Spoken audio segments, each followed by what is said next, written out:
Hey guys, thank you for watching the Slat Rock channel. If you're new here, don't forget to subscribe and hit that bell icon to get notified every time we post a new video. And if you've already done so, just make sure that it's still active. And this is your news report for June 9th, 2019. WWE Super Showdown is officially in the history books, and much like the two previous WWE shows in Saudi Arabia, the event was controversial to say the least. Lasting nearly 3 hours and 50 minutes, a relatively short show by WWE standard, the event hosted 9 matches, with Triple H vs. Randy Orton getting the most in-ring time, clocking in at 25 minutes 39 seconds. On the other end of the spectrum, the shortest match goes to the Lars Sullivan handicap match as the Freak won via disqualification against the Lucha House Party in 5 minutes 13 seconds. Together, the 9 bouts made up 1 hour, 47 minutes, and 43 seconds of bell-to-bell action, a total of 47% of the show, but still below WWE's average pay-per-view match time since 2013 of 53.8%. Though the Game and the Vipers bout was the longest, this shouldn't be too surprising when you consider the other 2 megastars competing, though the fans were quick to call out another part-time superstar getting showcased over full-time stars. Speaking of full-time stars, one popular wrestler who wasn't present in Jeddah was Sami Zayn, who was banned from attending by the Saudis due to his Syrian heritage, but did make a statement back home, launching a fundraising campaign for Syrian victims of conflict a day after the show. Though the WWE has promoted their deal with Saudi Arabia as trying to bring positive change to the Middle Eastern nation, many critics have disputed this claim as nothing more than PR, as the company tries to save face while appeasing every strict rule the Saudis give.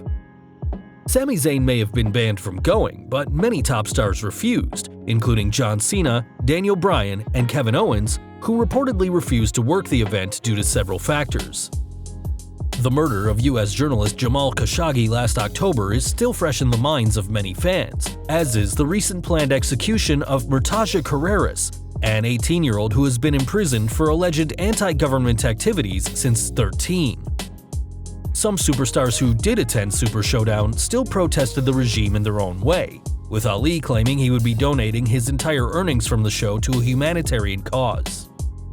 Intercontinental Champion Finn Balor, who retained the gold against Andrade, also gave a silent protest, sharing a photo in Jeddah of a shirt supporting equality for the LGBTQ+ community. In a country where LGBTQ+ people face the death penalty, Balor showed he clearly doesn't agree with the country's homophobic attitudes. The WWE is set to return to Saudi Arabia this fall, where we're sure the 4th show of this decade-long deal will be as epic and controversial as its predecessors. One of the several names who competed at Super Showdown was Lars Sullivan, who despite consistent booking by WWE since his main roster move, seemingly can't be taken seriously as a monster. On the June 4th edition of SmackDown, Sullivan cut an awkward promo, his first on the main roster. The former NXT star spoke about the primary function of a lion, a nursery rhyme, and, for some reason, bodily fluids. While we can respect Sullivan trying to make the character work, it is difficult for this character to be taken seriously as a monster, as we doubt anyone out there could do this promo justice. When we saw Sullivan cut the promo, we couldn't help but be reminded of Jon Moxley's comments on Vince McMahon, as the WWE chairman seems to think stuff is working when clearly it ain't. At Super Showdown, Lars wasn't booked as the dominating monster he was seen to be for months, instead winning against the Lucha House Party with an underwhelming disqualification. We've got no idea if this booking will help Sullivan in the long run, but even though the Freak attacked the trio of cruiserweights post-match, the damage to his character has already been done. At least Sullivan can say that he had a match at Super Showdown though, unlike the entire women's division, who were once again banned from competing. It seems WWE thought they were close to having a women's match, even flying out 2 top superstars, Natalya and Alexa Bliss, but did hedge their bets by not advertising the bout in case something went wrong. Dave Meltzer, speaking on Wrestling Observer Radio, tried to clear things up, saying, "I know they were told that it was going to be okay, and it was going back and forth, and they couldn't advertise it, because if they advertised it and somehow there was a snag, they'd look really, really bad. They flew them over there, and not only weren't they allowed to wrestle, but they were also not allowed to be on the show. say that they're someday going to be allowed to wrestle anything. So yeah, that was what happened there. Since WWE have boasted itself as a sign of change and a flag bearer for female equality, this news definitely comes as a blow to their public image, as the company once again bowed to the Saudis' strict demands about women. Even if they weren't to wrestle, you would have thought Alexa or Natty could have appeared on the show in some way, perhaps as managers or in an interview role. Now the company is back to square one, wanting to promote a historic women's match in Saudi Arabia as part of their women's revolution, and the company refusing to give them one. It'll be interesting to see where things go from here for WWE's Women's Revolution. Though the WWE did not have a women's match at Super Showdown, the card was stacked, including a 50-man battle royal, which actually featured 51 superstars, though even this colossal match paled in comparison to the main event. The first ever showdown between Goldberg and The Undertaker, WWE had built the encounter as a dream match for weeks, though the contest quickly turned into a sloppy and dangerous affair. A match with a combined age of 106, both men struggled to hold their own in Jeddah, especially Goldberg, who botched many moves after being busted open, a fact NXT's Matt Riddle was quick to point out. A vocal critic of the former WCW heavyweight and Universal Champion, Riddle has berated Goldberg on social media, calling him absolutely the worst wrestler in the business in one post which has since been deleted, though this video still remains. Goldberg, you lived up to the hype yet again. You're absolutely the worst wrestler in the business, bro. And that's not an opinion, that's a fact. These strong words certainly won't appease Goldberg or his fans, but we don't really think that Riddle really cares.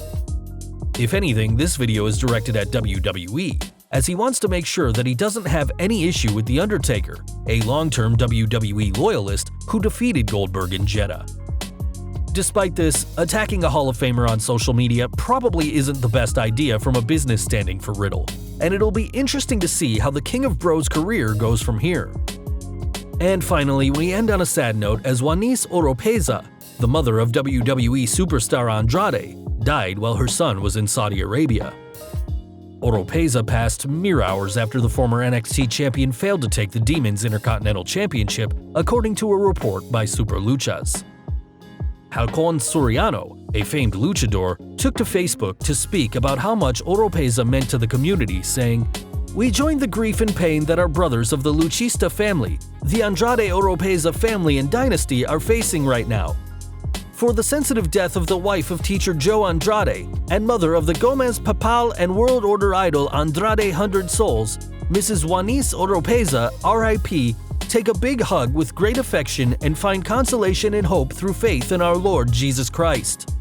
May God bless the whole family in these moments of trial and sorrow.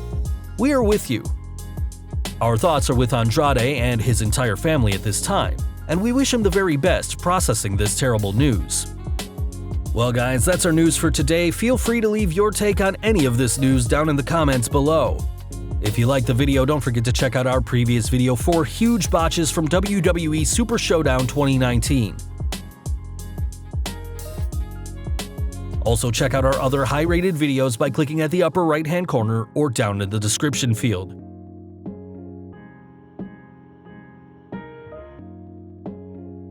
If you liked the video, don't forget to hit that like button. You can hit the subscribe button and the bell icon so you don't miss any of our great upcoming content. You can follow us on Facebook and Twitter, and as always, thank you for watching.